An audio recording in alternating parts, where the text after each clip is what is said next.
Binibini at Ginoo, nais kong ipakilala si Juan Crisostomo Ibarra. Ngunit mahal ko si Crisostomo. Wala akong kasalanan.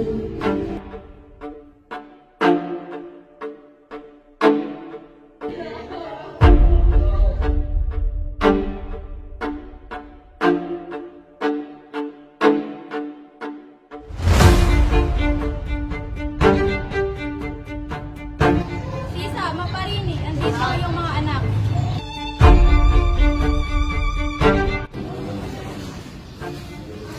Kala ko ba nandito si Crispin at Basilio? Sabi ko, magsayaw ka! Crispin! Basilio! Crispin! Basilio! Nasaan na kayo, mga anak ko? Nasaan na kayo?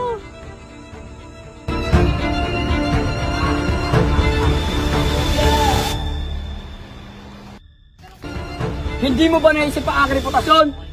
Tulad lamang po ng kanyang ama na hindi maalam sa batas ng simbahan. Kung yung sinabi, wala kang karapatan niyan sabihin sa aking ama.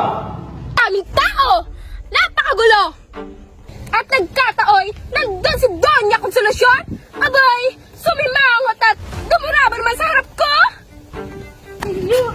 Anak ko, Basilio! Nasaan ka na ba?